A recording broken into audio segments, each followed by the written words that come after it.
Okay, Seamus, get off. Go on. Oh, I see. Right. Yeah. I feel like I lean forward. Adorable dog. Like, I'm not a dog person, but lockdown has made me want to get a dog so bad. Like, Yeah, helpful.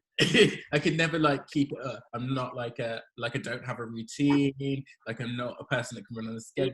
Yeah. I can only organise my work. Like, Yeah. my life is chaotic. So I know that if I got a dog, it just wouldn't be great for me or the dog. But the loneliness in lockdown just makes me just. Yeah. All these beautiful dogs. And like, yes. They are sweet. I walked Pip's dog yesterday. It was like the most beautiful time ever. Right, yes. So fast. They're like. Yeah, Pips Whippets are like the most loveliest dogs. I mean, my partner Luke is always like, oh, can we get some? Yeah. Oh. Right, let's kick off then. Okay. First of all, thank you for joining us today. Queef are our artists in residence for 2020. So I'm going to get them to intro themselves and then we'll jump right into some questions. Did you want to intro yourself? Yeah. Yeah, we're Queef. I'm Misha Furns and this is Kayla White. Van Palmer. Misha's the director. Me and Anna are producers. Yeah. It's been fun and we're all good friends in a band called Pretty Grim. Yay! By the way, if anyone has any questions throughout this, you can drop them in the chat and we'll ask them at the end. So, first question, how was Queef first created and what was the driving force behind it? It was first a part of Ideas and Noise Festival. And they gave me a lump sum of money and went, do you want to do an event? And I said, yeah, I've got a ton load of ideas. A ton load. A ton. Dozens. Yeah, and like there's just always been this missing thing in Birmingham where we've played in bands and it's always very male orientated and just quite boring. But then there's this whole new creative world and it's not here in Birmingham. It's kind of suppressed, so that was the idea of doing Queef, so we could all collaborate together and be who we really are and just have this like world where we can immerse ourselves in and try new things and be in a safe space to do that whilst having fun. Yeah, it was definitely Misha's brainchild, but all of us have like played music together over the years and didn't really know that we needed kind of a queer space for alternative music that kind of was a platform for like people of colour playing alternative and experimental music because we're doing it, but we look around at all the bands we're playing with and no one else looks like us, you know. Which and it's insane because we play gigs like Kayla's in a band called Youth Band. I've played with Kayla and it's been this like really white male orientated venue and we have to go in there and kick the ass of that all that testosterone, and we do, but we just need our own space on board of entering these awkward spaces. Exactly. Yeah, Queef's definitely a space where you don't feel like the odd one out. Well, that's what we want it to be anyway, where you can just express yourself as whatever you are and just feel accepted and included rather than, you know, having to try to prove something. Yeah. And no one ever talks about like the emotional labor that goes into that. Like it's one thing going into a space and having to kick ass, but like if you're doing it consistently every single time, like it's just effort. Like why is there another extra job on the end of like what I'm supposed to do anyway? Like why am I doing a show?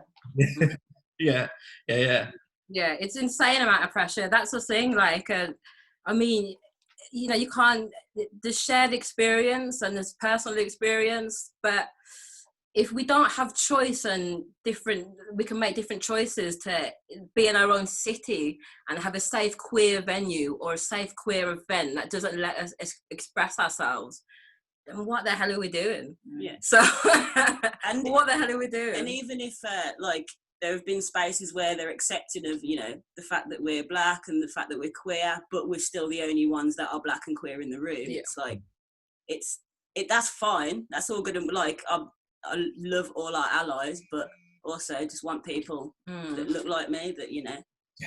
Yeah, I completely. So, Yeah, yeah. I hear that. Also like this. I want more people like my friend over here who call limpid, who only talks down there. You can only see him down there. So, how would Queef classify? What would Queef classify as experimental music? For those of us that haven't engaged in experimental music, how would you define that? How would you classify that? This is interesting because we do engage in experimental music every day. Artists like FKA Twigs, like that's experimental music. It's just that the ideology of experimental music is now based on something completely different. In fact, where it started was a political thing to politicize and move people forward and spread creativity and, you know, move on to new things, new ideas, new ways of thinking. And that's a political thing. So it's your idea what experimental music is. I know what it is for me, and I know where I feel comfortable, and I don't, and there's not that place there. So it's open. It's open. Yeah, I don't think there's like a definition for experimental music, but I think there are experimental voices which just aren't the typical voices that you hear. You know, if it's a guitar band, you see, you know, a lot of white males playing it, or if it's pop music, you see a lot of white males or white females, or kind of just expressing themselves in a way that we've heard before. And to be experimental to me is just to subvert any of that. If you're gender fluid, or anything that's non-binary, non-heteronormative, not kind of, you know, white in a general sense, you know, not pop culture or not accepted as pop culture. Even if you're making pop music, if you're a queer person of color, that's experimental. Yeah, exactly. To me anyway, because it's a voice that's not heard. It's anything that kind of subverts those norms that we see every single day, like pounded into pop culture. Yeah. Anything that's a bit different to that can be experimental, whether it's, you know, harsh noise music, or you're just making, you know, funk music. It doesn't matter. Yeah, I mean, like Mika Bianca, who's like a person who likes to be fluid with their gender, and they perform hip hop, but they don't fit in a hip hop crowd. And when they get asked to do festivals, it's predominantly white festivals. So where do they fit in? Because they don't get asked to do Pride either. So where is that spot? And these are big artists. Yeah, and we kind of see it as well with like the difference between having queer people of color that are experimental and white people that are experimental. Like we look at artists like Arca, and the difference between Arca and Mickey Blanco. Like I personally think Mickey Blanco has more talent than Arca, but Arca's the one that's getting booked, and you have to look at like the discrepancies between that. Like they're both non-binary, they both make experimental music, but there's a big difference between how the two are treated, especially like absolutely. So and even like Dorian Electra, is that their name? Yeah. I actually quite like their music, but I do see other artists that are of colour doing similar things that aren't getting the recognition. Because of lack of choice. And we've got to open up more choices. So if we have power to, or the energy to do what we need to do, we need to go forward with it. In any kind of realm, what you're in any kind of person, there's too many big heads in the arts industry too. So just do it. I mean, like one of the biggest like labels that I know when I think about experimental music and the kind of music that I listen to, one of the biggest labels that my mind automatically veers to is PC Music. And they've outwardly said that like we're like the white version of Odd Future. So when you kind of like hear that and you kind of see that music, it kind of deters people that are queer and black from creating that kind of music, because they think about sentences like that, statements like that. So I think it's really inspiring what you're doing. And here in Birmingham as well, like Second City, big up. Like we just spent a little bit of time in Manchester, and they got it going on already, man. They just got it going on. We need to sort out. We need to catch up. The individuals are there. We know we've got the people here. We just all need to, you know, band together, unite, and just make something beautiful. And glitch. Yeah. So could you tell us all about your both individual and collective projects before Que.E.F? And no, I'll ask that question afterwards. So tell us a bit about your projects before Que.E.F. Put us in put your like experience and like life experience, but then also like professional experience into context for people that like are just coming to Queef. Should we do this one? Should we do it one at a time? So it's like, maybe we can keep a person in shot. So we'll start with Anna, the mystery. I feel like a ghost. I'm a ghost. I'm a ghost of Queef's past. Yeah. So, well, me and Mish, David. he's here as well. We are also in a band called Dorcha together. We've been playing music together for 5 years in that band. Album out tomorrow. Not promoting the fifth album out tomorrow. It's on vinyl. It's pretty great. It's pretty great. Damn. And then, so we've been making music together for 5 years, over 5 years now. We all met around the same time. We all were going to the same shows, and I met Kayla around the same time, and we played in another band for a little bit as well. So the three of us have played with each other in different bands throughout the last 5 or so years. So we kind of all met on the Brum music scene and playing in different bands.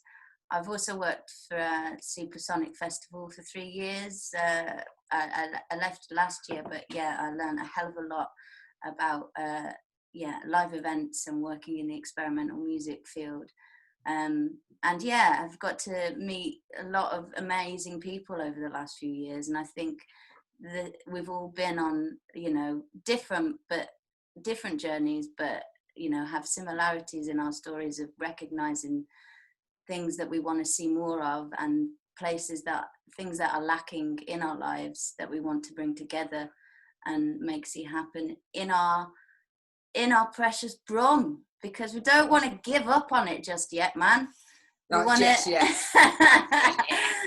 to see all the wonderful things that we've seen from being on tour and working around the country, but also working in the music field of experimental music. We want to see it all come together in Brum. I'm going to cut right to Kayla now, because I enjoy doing this little jive to the left and jive to the right. Yeah. Like this is Kayla. Oh yeah. So I was in a band called Youth Man, with my best friend Marcus Perks. We went to school together, went to college together, decided, we're two black kids that love punk music and alternative music. Let's start a band. We were in that band for many, many years, toured quite extensively, released a bit of music. And so my background is just kind of making music and going out and playing it. Kind of cut our teeth playing up and down the UK and Europe. You played it, you're selling this down, right? Afro punk in New York. Yeah. Afro punk in New York. New York. In New York. In New York. That quite last year's. And that for me was just a great experience to go to all these different places, whether that's New York or, Stone Market, and just see how people receive you as, a black band that are playing heavy music. And I learned a lot from that experience, just even going into service stations. If you're in the wrong city, you just get looked at. People don't know what's going on. People are policing the toilets when I go in. And, that kind of, when Misha started Queef, having those experiences behind me, I was kind of like, yeah, this is what we need to do. We need to all rally together and just make more safe spaces for people of colour that are making experimental music, because we've experienced it, We've experienced how difficult that can be. But yeah, predominantly I'm a musician and I just love playing music, especially with these guys. No, we've got a show on Sunday, right? So you better watch it, you old 7'6" beauties. You better watch it, because I'm telling you, it's bloody great. Like, it's one of the most fun shows that we've ever done. We work with Samir Saunders and Black Pepper, aka Akeem, who's this amazing performer who happened to be in Manchester, so it was perfect. Synchronicity, man. Synchronicity. It's one of the proudest things that I've ever done, and the fact that we took Birmingham people put them in Manchester, however that was, and made this amazing show. It's like, if you don't watch it, then you don't know. It was Gonna miss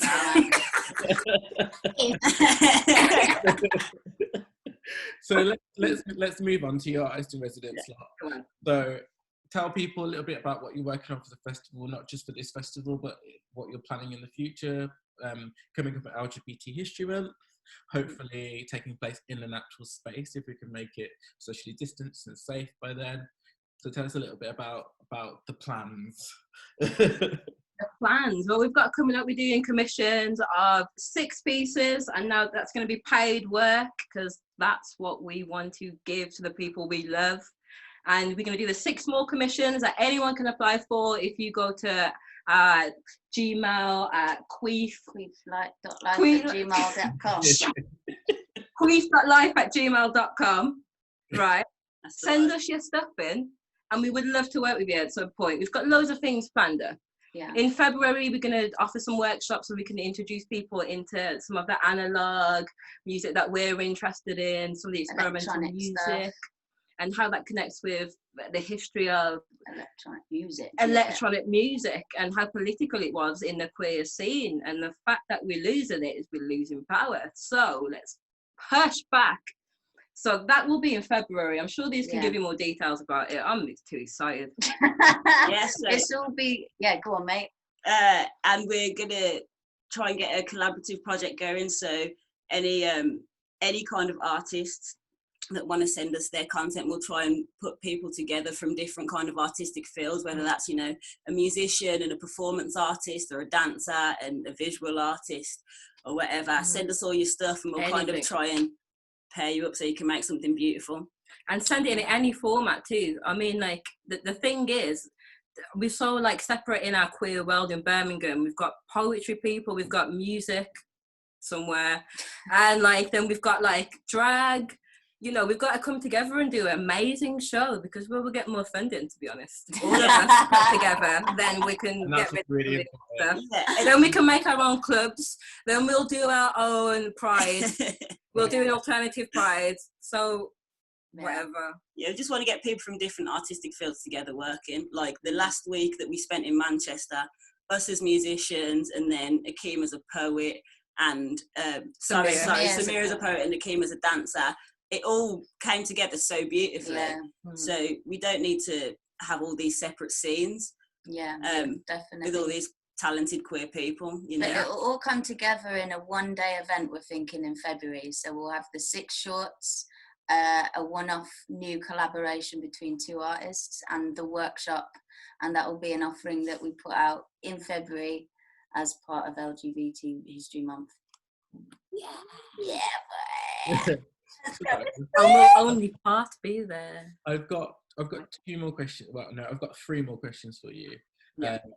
So how has COVID affected Queef and its plans to put on events in the UK? It's a weird one, other than the obvious of not being able to do the events, but also taking into consideration that Queef was about kind of thinking out of the box. So being put in a total different scenario where actually everybody's got to do the same, it kind of lends us a hand to try and start something new rather than carry on doing the same boring format. So it's given us time to think, hasn't it? Yeah, exactly. Yeah, I think it has just given us time. Obviously, originally it was about subverting the typical event format of, like, you know, a band playing and then another band playing and then another band playing and then the night being over. We kind of wanted to change that up, but now we want to change up how you live stream stuff, because that's the new going out, you know. What else? What's the next step? We've got another step. We've got a van. So we're going to do a van, and the idea with this van is that we can take an artist, and who needs an audience? Like, if I'm going to do performance, I need to get what I need to get out of it, which is release in what I want to say. So who needs an audience? I'll leave it at that. Who? We've got a van, and there's going to be stuff going on in that van. Who needs the audience? Who? That van's going to be amazing. I haven't seen an audience. I'm a show. It's quick. I want that to be live streamed everywhere. I think we're thinking really hard about how we take stuff to people. I think that's something that we're really keen to think about, not just the new technologies and how we can do things online and in a really interesting technological way, but also how we can use some old school guerrilla tactics to bring a bit of life back into event making, and how we take things to people that otherwise maybe would miss it. So, you know, that's what this has given us. That's really interesting. And like, yeah, I can just imagine what it's going to be. It's probably completely different from what's on your mind, but I can, in my head, I've already got a clear picture of what it's going to be. It's going to be It's gonna be carnage. It's gonna be carnage. Well, What it is. Won't give too much away for legal reasons, but yeah. We'll tell you half shout. You can find it cast out. I don't know what that means. Yeah. So let's fast forward to like the middle of 2021, the end of 2021. What does that look like for Queef? Wow. Middle of 2021. What's a middle? Well, it's, What's a middle? Like June, July? Ah. Hopefully, I mean, we'll have done the February show, and we'll hopefully have done another offering with something that we're thinking about with the van. And then hopefully by the summertime, things will be a little bit more amenable in terms of getting out to people. I mean, the whole thing with the first Queef was about that in-person feeling of everyone being together. So it's kind of seeing how we can best capture that again in a safe way and make people feel comfortable. I think that's another thing that we really need to consider, is all the vulnerable people that really want to do this stuff and want to be part of these events, but still feel vulnerable and don't want to come outside. We can't forget, you know, to be totally considerate of those people every step of the way. So that's the challenge. And I think hopefully we'll have built some kind of audience and some kind of following by mid year next year to make us feel like, you know, this has got longevity. We're going to be here. We're going to be at festivals probably when they're back. And that's the aim, to build it over the next year and make sure that we're interacting strongly with the Birmingham community, and that they understand who we are and what we can do for them. Then buy a club, then buy a festival, then take over Pride. I'm pretty sure I said 2021 and not 2026. Well man. Well on our way to world domination. Yeah, that's all we want. So the last question before I look if we've got any from our audience today is, what does Utopia look like to Queef? Oh, that's an interesting one. Utopia. A feeling. I'm going to knock myself in this because I can't remember the performer's name. But a performer at Fierce Festival, I can't remember the performer's name, and this meant so much to me, so this is ridiculous. But they had a green space and they told all people of colour to sit in that space. And the feeling... Okay, yeah. And it was the performance was called My Last American Dollar, but I don't remember what it was called. Yeah, you know what I'm talking about, and that's going to bug me now, because but like that feeling of when we were all in there and had this shared experience, for me, that's the closest I've ever felt to Utopia, of a feeling of actually, I feel so relaxed. I don't have to overthink anything, or, you know, like, that is a feeling for me. I don't know about this one. I think she's into some weird things. I don't know. Lots of weird shit, man, for me. But I don't know. Utopia's a hard one, man. It's not real. But it would be lovely to think that at some point along the Queef journey that we get somewhere close to it, in terms of bringing people together and having people feel safe and having people feel that they have a channel and have a voice.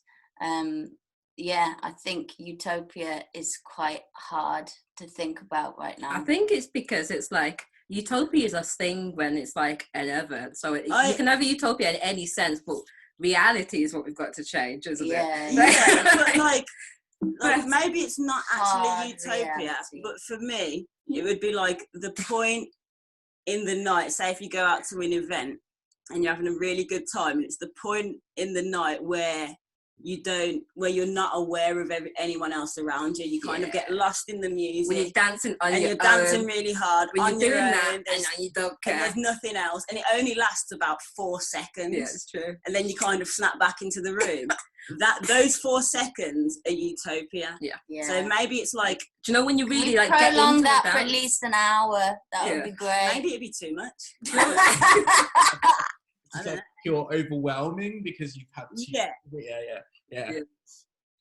So we don't have any questions from the audience.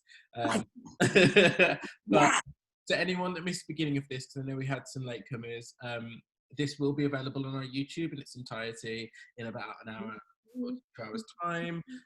Before that, we have our next event, which is Nightingale 50, Celebrate Our History. I'm just going to drop the link to our... going to drop the link to our YouTube channel in the chat for anyone who wants to copy and paste it and head over. Thank you for joining us today, and I hope you have a good rest of the evening watching some Nightingale 50, hopefully. And I gotta send it on a shot of all of us. Thank you. Can all three of us get it? Really? Wait, I need to screenshot it. One sec. Yeah. Hold it. Yeah. Found our page. We will see Queef again on Sunday, so make sure you tune in for that. Thank you all for joining us, and I'll see you all soon. Thank you, everyone. Bye bye. Thanks. Bye bye.